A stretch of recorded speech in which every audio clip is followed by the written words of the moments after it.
Anger on the streets of Pakistan. After weeks of anti-government protests, demonstrators march on the Prime Minister's home.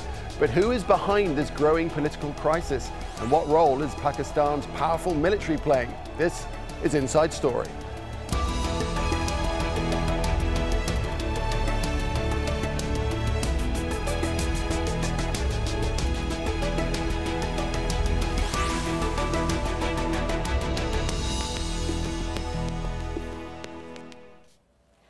Hello and welcome to the programme. I'm Nick Clark.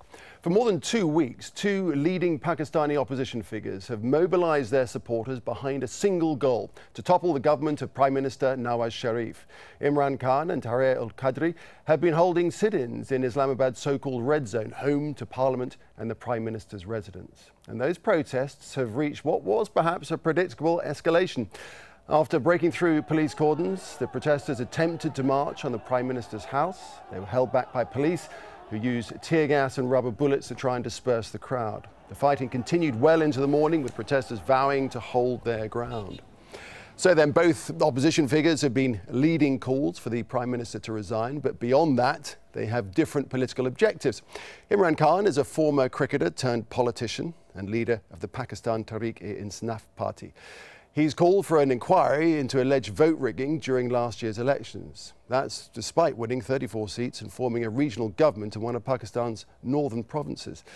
The other important figure in all of this is Tahrir al-Qadri, an influential cleric and leader of the Pakistan Awami Tehreek party. His demands go further than Khan's. He wants an overhaul of Pakistan's political and economic systems and says that Pakistan's rulers should step aside and let an interim government of professionals take over.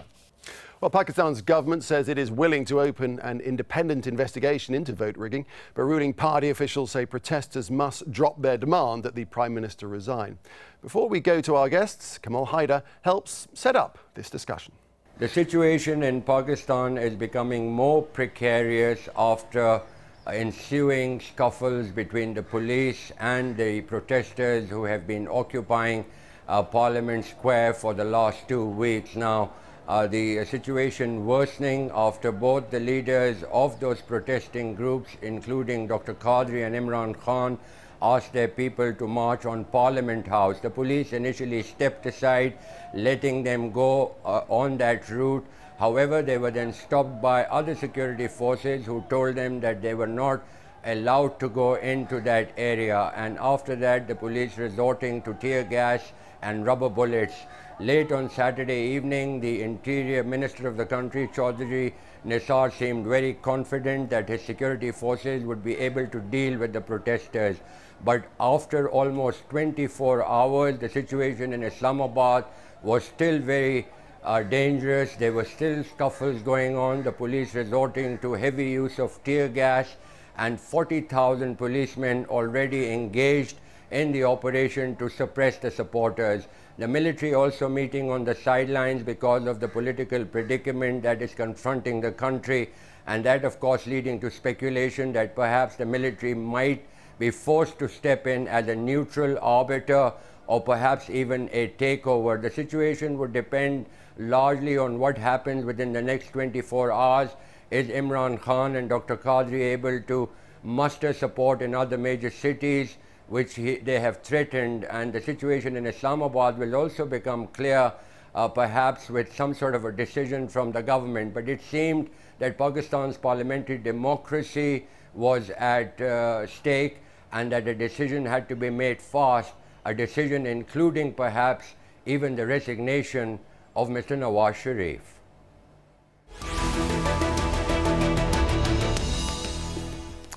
Well, for more on this, I'm joined by our guests. From Karachi, Jibran Nasir, current affairs TV host on Dawn News. Jibran also ran as an independent against Imran Khan's candidate in Karachi. And in Islamabad, we are joined by Waj Saeed Khan, national security editor for GeoTV. Waj has been covering the protests extensively, and welcome to you both. Waj, if I could start with you first of all, how serious do you think this situation is right now? It's awfully serious, and we're looking at a situation right now in Pakistan's divided and divisive polity, Nick, where every institution is essentially gunning for itself right now. The powers that be can be divided into a few broad categories. There's the Democrats, who are essentially at war with each other, literally and figuratively.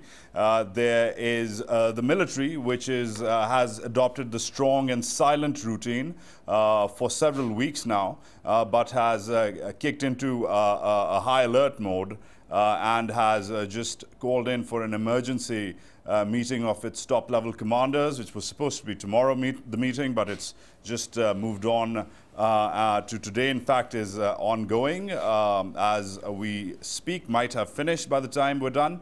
Also, very importantly, the judges have been quiet. Everybody has sort of told the politicians, Mr. Khan, Mr. Sharif, the cleric Tahirul Qadri, etc., and the other political forces to sort this out democratically. So what's precipitated all this? Well, what's the confluence? Why this confluence of events now?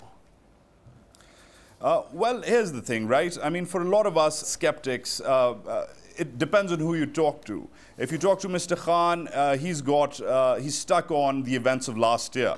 The historic elections of 2013, which were supposed to be the first proper transitioned takeover from one democratic-led regime to another. A historical feat for Pakistan, which has been ruled by the military for 3 out of 6 decades since independence. That was a big move. Mr. Khan, initially for the first year, agreed with those election results, but slowly started running a campaign and running out of options, appealed to the courts, etc., about his doubts and his party's doubts about rigging in these polls. He eventually, he says, ran out of options and took to the streets. Mr. Sharif, on the other hand, wouldn't budge. He has control, massive control, over Pakistan's central government, as well as its largest province, which is run by his brother. And Mr. Khan used that family angle, that dynast angle, that strong steel family magnet angle, heavily against Mr. Sharif. Initially, it was a TV-run campaign, but then he took to the streets. He was supplemented by Mr. Qadri, who is sort of a guest of honor of sorts these days in Pakistan, actually resides in Canada, and is sometimes subjected to the criticism that he's a political hitman and comes in and does his thing and leaves. He doesn't really have a constituency here as far as politics is concerned, but commands the control of thousands of his followers from his religious sect and his religious school. Okay, well, he took on the Sharifs for a very different angle, which was police brutality. Right. So those are the leading players in this. So Jibran Nasir, to what degree? What about the protesters themselves? To what degree do these protests represent a popular movement in Pakistan? We're talking about a country of what, 190 odd million, and these are 15,000 odd protesters. Are these protests likely to mobilize across the nation? Well, at the time when I'm speaking to you, 500 meters from here in Karachi, I'm near Three Swords landmark in Karachi, where Pakistan Tehreek-e-Insaf right now is having a sit-in protest here, and also in different parts of Karachi and different parts of Pakistan. But at the time of speaking, an interesting change happened since last night, that peaceful protest has changed into a violent one, where civilians are directly in a battle kind of situation with the police forces. And that is what actually has taken away the popularity away somewhat. Because, and another thing is that Wajahat mentioned that democratics are here at war here, but then again the political hitman, Tahirul Qadri, who does not really have a stake as far as democracy is concerned in Pakistan, because he has not contested elections regardless of having a political party for more than 10 years now, and purposefully so. But he's certainly managed to engender a great deal of support, hasn't he? See, he's managed to do that through his religious schools, and that is totally separate. Now, a man who is getting support on the street because of religious schools, because he feeds people, he teaches them, he trains them in his schools, he provides for them, and he's using that to bring in a new system, whereas he refused to take part in the 2008 elections and the 2013 elections. But before that, he was very much part and parcel. He has contested elections under a civilian take-care setup, and he's also contested elections under a military dictator. But right now, again, last night's violent protests started on the cue of Tahirul Qadri, not of Imran Khan, and that is what actually has led into a feud between the Pakistan Tehreek-e-Insaf. Okay, Waj, Jibran, hold on a second. Let's bring in Waj. Well, I'll come back to you in just a minute. Well, yeah, that's the thing, right? It's so murky and it's so fluid on the ground that assessing what happened in Islamabad from Karachi, firstly, is a little presumptive. And being on the ground, I can tell you there were multiple narratives. We spoke to the military, which categorically told us, which, by the way, is in charge of the overall security of Islamabad right now. And the military categorically told us that the protesters did try to move, but that the first shots weren't fired by the protesters. They said that, and they in fact contradicted the police's position. The police, known for brutality around these parts, especially the Punjab province, very categorically told us something else, that it's sort of like what Jibran here is saying, that the violence started from Mr. Qadri supporters. Yes, Qadri supporters No, I'm not had saying sticks at all that the violence started from his but very importantly, just to set the record straight, the people who are in charge of the security have told us categorically, the Pakistani military, that the first shots, the first shells, the rubber bullets at point-blank range were fired by the police. And a minister, a senior minister in Mr. Sharif's government has gone on to say that beyond, I guess you can say, over heavy-handed tactics by the police, the way the media has been strong-armed and treated, one of my cameramans was hurt. Beyond that, I was hit with a rock. The way it was okay, Waj, well, let's that the government, give Jibran the has had to opportunity. apologize. Let's give Jibran the opportunity to come back to that.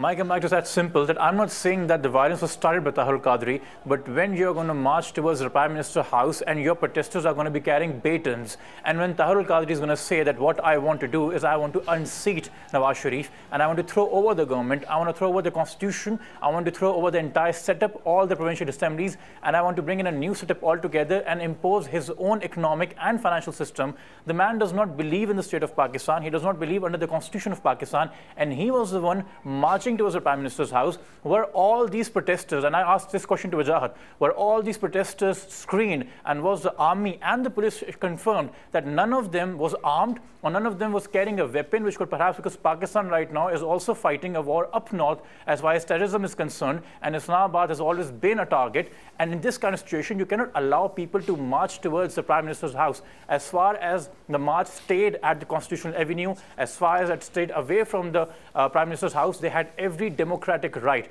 Now again, when we talk about police brutality, I completely agree with Wajahat that the kind of force used by the government of Nawaz Sharif was not proportionate at all. They went beyond what their mandate was. They in fact tried to crush the protesters, which was not the right way to do things. And at the moment in time, as far as I am concerned, and one may presume that sitting in Karachi, I may be presuming things, but then again, one measure of knowing what's popular in Pakistan right now is the very active and animated online audience of Pakistan. Jibran, I'm going to jump in there. Forgive me, I'm going to jump in there because we can bring in a third guest that we have joining us now from Islamabad.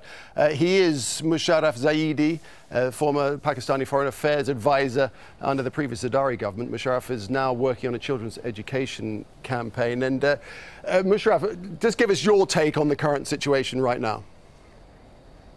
As a Pakistani, you know, my analysis sort of is paralyzed by my sorrow and a sense of agony at one's helplessness.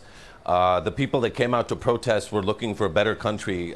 You know, essentially, they're no different from myself or Wajahat or Jibran. But you know, they've been churned up. You know, their emotions have been played with, and they've been raised into a frenzy by their leaders. And there was always going to be one outcome, and that was going to be mayhem.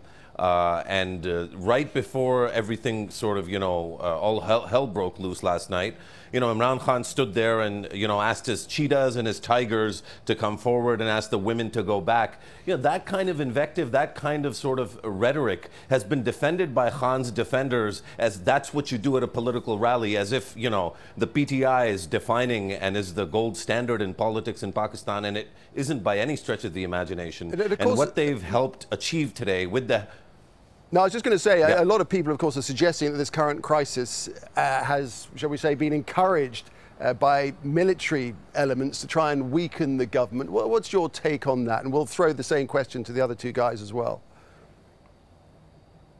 I mean, I find it hard to believe that the military would see any way in which it can benefit from a destabilization of Pakistan. So I think as an institution, as a body, you know, as an organization and an organ of the state, it makes no sense for the military being a party to this chaos. And in fact, I think the military is probably extremely uncomfortable at having been invoked into the crisis 2 nights ago in a very explicit way, and it tried to push back publicly, and that was its way of saying, look, you guys figure this out. We've got a war that we're fighting up in Waziristan. We've got all kinds of new national security challenges that none of you were talking about. So let us fight that war. Now, are there elements, rogue elements, you know, that exist in every society and every state that probably are expressing some measure of glee at the difficulties Prime Minister Sharif is facing, that have contacts with the opposition parties? I think that happens everywhere. But I don't think it's an extraordinary situation as far as the military wanting to see a crisis. Okay, the military, well, like every I'll tell you what, Pakistani, is made Nawaz up Sharif of himself, Pakistanis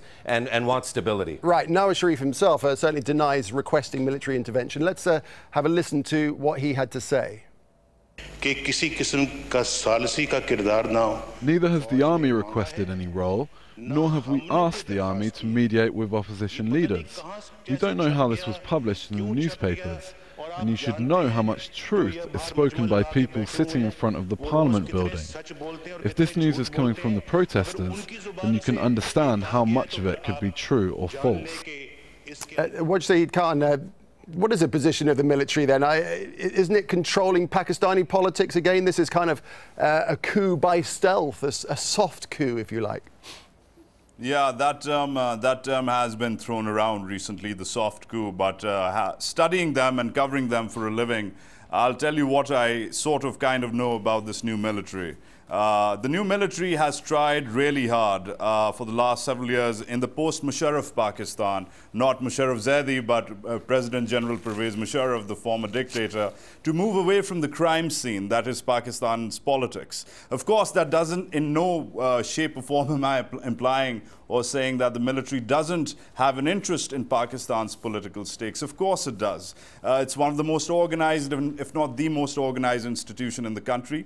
It's one of the largest corporate landholders, corporations, industrialists in the country itself. Beyond the business of war, they're also in other businesses as well. So that makes them a larger entity than just having the guns on their boots and their helmets. However, very importantly, if you go back to the last several months, this military, led by an army chief of Nawaz Sharif's own choosing, very importantly, has tried to stay as apolitical as possible, especially in the last week or so, when things were really boiling over. This military tried its best to stay with the government. Optically, the army chief was by the side of the prime minister. When the fracas really boiled over, the army was advising everyone to talk to each other and, as Mosharraf said, you know, sort it amongst themselves. However, the bottom line on the military's current role, having an emergency meeting, staying quiet, and sort of that speech you just showed from the Prime Minister, which is a serious boo-boo, in which he not only was contradicted by his own government minister, but also by the military, that it was the military didn't ask to come in, to be called in into the crisis. Rather, it was requested by the Prime Minister, a position he moved away from, much to his embarrassment, on the floor of the Parliament. Okay, let's bring in Jibran. Sorry, that has opened up older wounds. We need to move on because we've only got a few minutes left. Amongst the military. Yeah, I understand. Okay, so Jibran, what's your take on military involvement and where this might lead? Because unless the demand for Sharif's resignation is withdrawn, which doesn't look like will happen, it looks as if the military will have to intervene. Just before I hit on that point, I'd like to take from what Mosharraf mentioned, that at the end of the day, all these protesters are as Pakistanis as we are, and what Nawaz Sharif, the mistake he's made again and again, that he has addressed them as protesters, he has addressed them as his opposers. They might be members and workers and voters of Pakistan Tehreek-e-Insaf or supporters of Pakistan Awami Tehreek of Dr. Qadri, but they are citizens of Pakistan, and as the Prime Minister of Pakistan, Nawaz Sharif took the oath to protect them and to serve them. What a responsible Prime Minister should have done before this havoc was let loose, he should have walked towards the march, he should have talked to PTI in person, he should have not let his ego come in, and he should have tried to take the protesters in confidence to prove that he is their Prime Minister. Now, as far as the military is concerned, Wajahat, yes, he does work for a living with the military very closely, but I'm a student of history. If you go back to 1977, at that time, Zulfikar Ali Bhutto was taken over by a military coup, and that time Ziaul Haq was also a dictator of his choosing. Interestingly, in the 1977 election, when Ziaul Haq won, the opposition, which was a coalition of 9 political parties, they alleged massive rigging, and they started street protests similar to that we are seeing in Islamabad right now. Those clashes went on for a month. People died. Again, the rubber bullets were fired, shelling happened, people died, and the military stayed away for a month. And by the time the government and the opposition became so unpopular because of that unending violence, the military made a very swift entrance and the takeover happened. And that's again what the military does again and again in Pakistan. Whenever they take over, they create situations like these, or they take advantage of a situation where they are welcome rather than resisted. Similarly, in 1999, Mosharraf was an appointee of Nawaz Sharif. And again, Rahil Sharif is an appointee. I'm not saying that Rahil Sharif is as ambitious, perhaps, as Mosharraf was or as Ayub Khan or Ziaul Haq was. But then again, as far as the Pakistani military is concerned, as things are right now, Nawaz Sharif has lost credibility as a prime minister, and Imran Khan and Tahir Qadri are hell-bent on shedding more blood. Okay, well, hold on a second. Let's leave that point. Let's bring that point out now with Mosharraf Zaidi, hell-bent on shedding blood. Imran Khan and Tahir al-Qadri, they say they've been pushing for peaceful protests. It's not going that way now, is it? It's complete nonsense for them to claim that they have been going for peaceful protests. From the very first day, there's been violent political invective that both leaders have invested in. For the last week, the Pakistan Awami Tehreek leader has stood there and antagonized the national discourse by digging up graves and putting on shrouds. He had members of his party put on shrouds, basically preparing them for death. In Imran Khan's case, every single speech he's made has carried such violence and invective that there was no other possible end other than the one that we've seen right now. And even the last speech he made before they charged and stormed the Parliament House and the Prime Minister's house, these symbols of our democracy, whatever people might think of them, these are the only Parliament houses we have. So if people are going to storm these and leaders are going to direct and engineer a storming of these buildings, then they can't possibly be the objective of peacefulness and nonviolence. Okay, Mosharraf, I'm going to jump in. Forgive me for keep jumping in, but we've only got exactly 2 minutes left. There's so much to cover.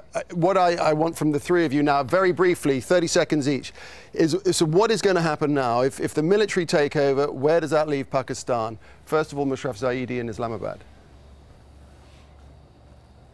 I don't think the military is explicitly going to take over. I think they will be forced to enter explicitly into sort of mediating this, and it's going to result in the end of Prime Minister Nawaz Sharif's reign once again. But I don't think the military is going to explicitly take over. The damage to democracy in this country, though, is permanent. Permanent means long-term, 5, 10, 15 years before we recover from this setback. Okay, Waj Saeed Khan, what's your view? Briefly, please.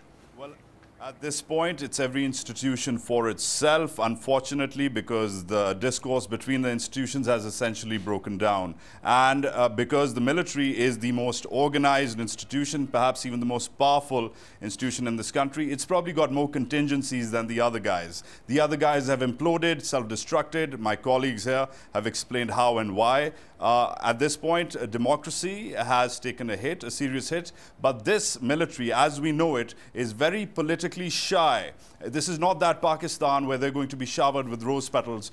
Boots and tanks are not going to roll on Constitution Avenue. It's probably going to be some sort of intermediary, some sort of behind-the-scenes discussion and resolution which they're going to propagate. Okay, Waj and Jibran Nasir, finally to you, just to wrap it up for us in 30 seconds, please.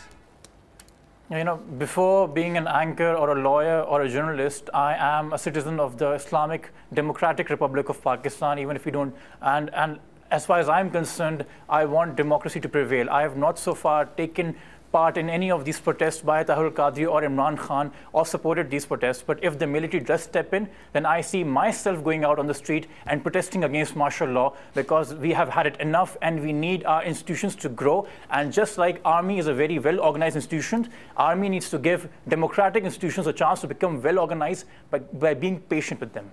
Well, we'll see how things unfold in the coming hours. Interesting discussion. Thank you very much to our guests today in Islamabad, Mosharraf Zaidi and Waj Saeed Khan, and from Karachi, Jibran Nasir. Thanks very much indeed. And thank you for watching. You can let us know your thoughts by leaving your comments on facebook.com/AJ Inside Story, or go to @AJ Inside Story on Twitter. I'm Nick Clark, from me and the rest of the team here. Bye for now.